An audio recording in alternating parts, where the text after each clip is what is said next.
آپ صلی اللہ علیہ وسلم جب سفر کر رہے تھے تو ایک شخص وہاں پر ملا. اس نے پھر پوچھا کون ہے بھائی، کیونکہ حضرت ابوبکر صدیق رضی اللہ تعالیٰ عنہ مشہور شخصیت تھے، ادھر سے ادھر جاتے رہتے تھے تجارتی وجہ سے. تو جانتے تھے حضرت ابوبکر صدیق رضی اللہ تعالیٰ عنہ کو. فرمایا بھائی کون ہوں، یہ کون ہے آپ کے ساتھ؟ تو حضرت ابوبکر صدیق رضی اللہ عنہ فرمایا دیکھو یہ مجھے راستہ دکھانے والے ہیں. کون ہے؟ یہ مجھے راستہ دکھانے، میں تو کہیں جا رہا ہوں، یہ مجھے راستہ دکھا رہا ہے. تو بولنے کا مقصد یہ تھا، نیت ان کی یہ تھی کہ بھائی ہم تو بھٹکے ہوئے تھے، اللہ تعالیٰ کی ذات نے ان کو نبی بنا کر بھیجا اور ہمارے کو صحیح راستے کی طرف گائیڈ کر رہے ہیں. تو راستہ دکھانے والے.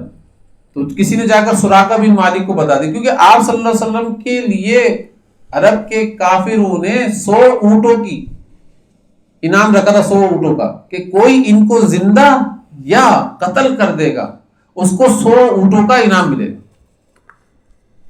یہ آپ صلی اللہ علیہ وسلم کی سر کی قیمت رکھی تھی. نعوذ باللہ من ذلک کفار. تو کسی نے جا کر سراقہ بن مالک کو بتا دیا کہ بھائی اس طریقے سے دیکھا ہے میں نے، اور یہ ابوبکر صدیق رضی اللہ تعالیٰ عنہ اور حضور صلی اللہ علیہ وسلم کی ذاتی ہے. اب سراقہ بن مالک قتل کے ارادے سے وہاں تک پہنچے کہ بعد میں اسلام قبول کر لیا تھا انہوں، ٹھیک ہے نا. تو وہاں تک پہنچے اور وہاں پر پہنچنے کے بعد قریب تھا کہ پہنچنے والے تو ابوبکر صدیق رضی اللہ عنہ فرمایا یا رسول اللہ وہ آ رہا ہے. تو حضور صلی اللہ علیہ وسلم فرمایا آنے دو. ان کو قریب آتا دیکھ کر حضرت ابوبکر صدیق رضی اللہ عنہ رو پڑے، رونے لگ گئے. فرمایا ابوبکر کیا ہو گیا تجھ کو، کیوں رو رہا ہے؟ مجھے آپ کی فکر ہے، اپنی ذات کی پرواہ بھی نہیں ہے. میں اپنے سامنے آپ کو کوئی تکلیف پہنچا دے میں اس کو نہیں برداشت کر سکتا، دیکھ ہی نہیں سکتا ہوں میں، مجھے آپ کی پرواہ ہے. اور ہم لوگ تو اللہ کے نبی صلی اللہ علیہ وسلم کی سنتوں کو توڑ توڑ کر ان کے سینے کے اندر خنجر گھونپتے رہتے ہیں. نعوذ باللہ من ذلک. ہمیں آپ کا طریقہ ہی نہیں چاہیے، ہمیں غیروں کا طریقہ چاہیے. ہمیں آپ کا طریقہ پسند نہیں ہے، ہم یہ بتاتے رہتے ہیں. ہمیں کس کا طریقہ پسند ہے؟ ہمیں غیروں کا طریقہ پسند ہے. تو خنجر گھونپتے رہتے ہیں ہم لوگ، اور ذرہ برابر پرواہ بھی.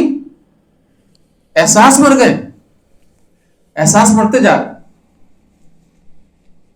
تو حضور صلی اللہ علیہ وسلم نے فرمایا دعا کی وہاں پر اس وقت جب وہ قریب پہنچ گئے سراقہ بن مالک.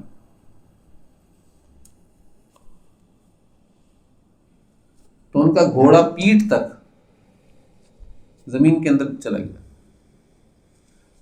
تو سراقہ بن مالک نے کہا یہ کوئی نہیں کر سکتا یہ کام، اے محمد تم نے کیا یہ کام، اب میرے لیے دعا کر دو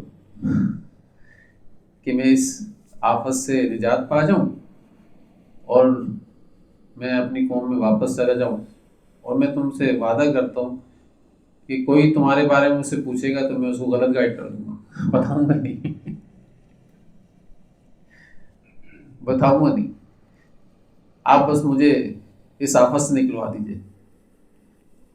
فرمایا اچھا ٹھیک ہے. دعا کی، نکل گئے. اور سراقہ کو بولا اے سراقہ ایمان لے آؤ، گواہی دے دو اس بات کی کہ اللہ تعالیٰ کی ذات کے سوا کوئی معبود نہیں اور میں محمد صلی اللہ علیہ وسلم اللہ کا رسول، اس کی گواہی دے دو. فرمایا اس وقت تو میں کچھ نہیں کروں گا. آپ صلی اللہ علیہ وسلم نے اس کے گریبان پکڑ کے کھینچا اور فرمایا اے سراقہ تیرا اس وقت کیا حال ہوگا جب کسرا کے، دیکھو ابھی کس حالت میں جا رہے ہیں. ایک شخص قتل کے ارادے سے آ رہا ہے اور دیکھ رہا ہے کچھ بھی نہیں ہے، 2 لوگ ہیں بے یار و بدن کا، اور اس وقت آپ صلی اللہ علیہ وسلم کیا کہہ رہے ہیں؟ سراقہ تیرا اس وقت کیا حال ہوگا جب تو کسرا کے کنگن پہنے ہوئے ہوگا.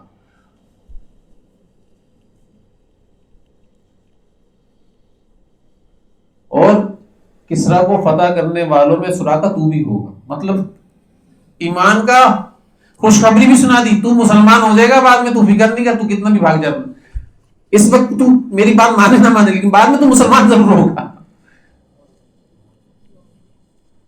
صحابی بنے گا، بعد میں ایمان لے کر آ گئے تھے.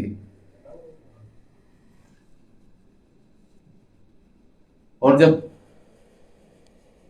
کسرا فتح آپ صلی اللہ علیہ وسلم کے دور میں نہیں ہوا، مدینے کا پورا دور گزر گیا.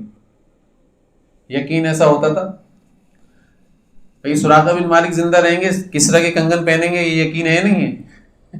ایسا اللہ کے نبی صلی اللہ علیہ وسلم کی بات پہ یقین. حضور صلی اللہ علیہ وسلم کا دور گزر گیا، ابو بکر صدیق رضی اللہ تعالیٰ عنہ کا دور گزر گیا، عمر بن خطاب رضی اللہ کے دور کے اندر بھی بعد میں جا کر کئی سال کے بعد یہ فتح ہوا ہے.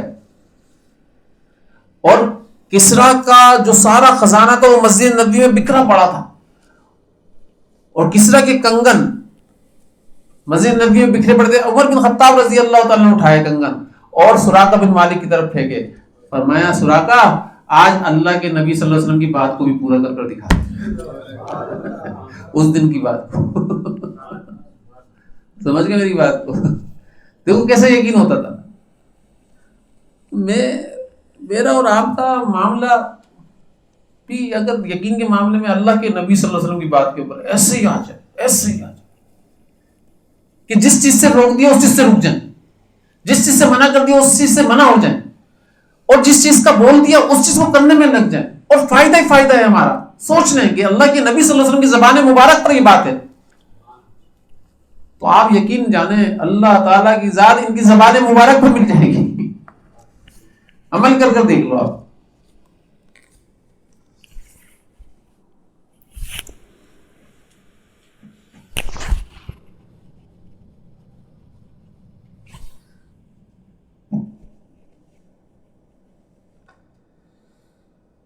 گمان جو ہے نا اللہ کے نبی صلی اللہ علیہ وسلم نے، دیر تو نہیں ہو رہی آپ لوگوں کو، صحابہ کرام کا گمان جو ہے نا اللہ کے نبی صلی اللہ علیہ وسلم نے بہت بلند کر دیا تھا،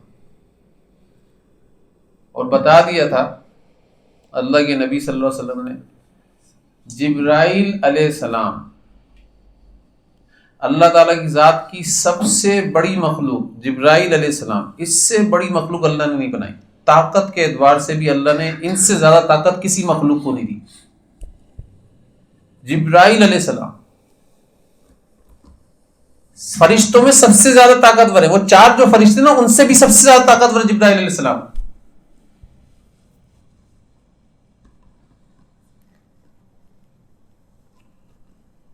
تو حضرت فرمایا کرتے تھے کہ تیرے گمان کی طاقت تک جبرائیل کی طاقت بھی نہیں پہنچ سکتی. تیرے گمان میں اتنی طاقت رکھی اللہ. اگر میں اور آپ اللہ تعالیٰ کی ذات سے بدگمانی ختم کر کے اچھا گمان کر لیں، یقین جانیں اس اچھے گمان کے اوپر اللہ تعالیٰ میرے کتنے کام بنا دے گا، کتنے کام کر دے گا اللہ تعالیٰ. لیکن ہم اللہ تعالیٰ کی ذات سے ہی بدگمان ہو کر بیٹھے ہوئے، اللہ سے ہی اچھا گمان نہیں رکھا ہوا.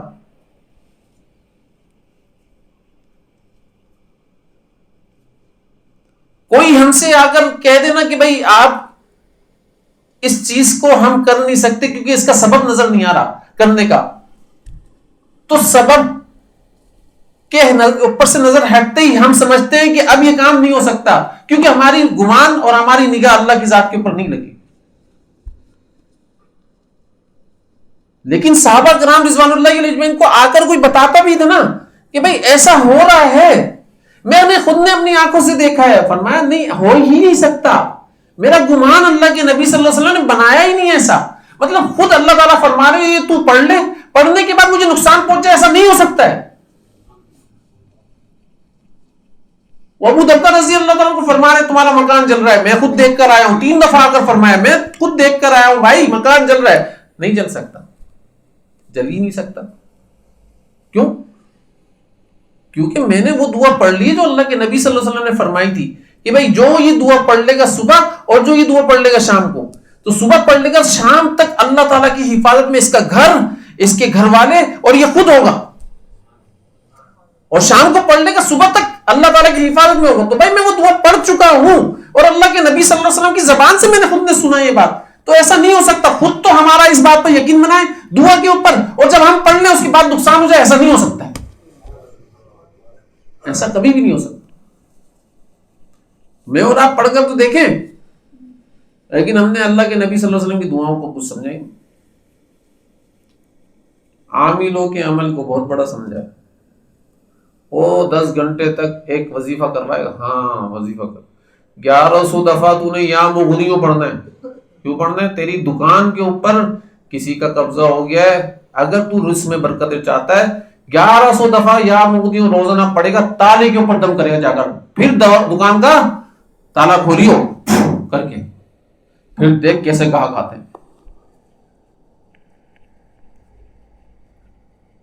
لیکن ہمارا گمان نہ یقین دعا پر نہیں, کم از کم روزانہ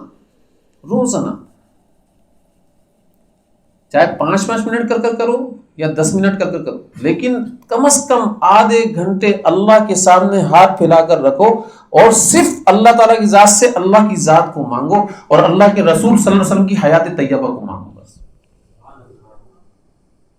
اور کچھ نہیں مانگنا. اس کے اندر کچھ نہیں مانگنا, یہ مل گیا, سب کچھ مل گیا. میں آپ کو بتا رہا ہوں, باقی تو سب اس کی ذیل کے اندر آتے ہیں, باقی سب اس کی ذیل کے اندر آتے ہیں.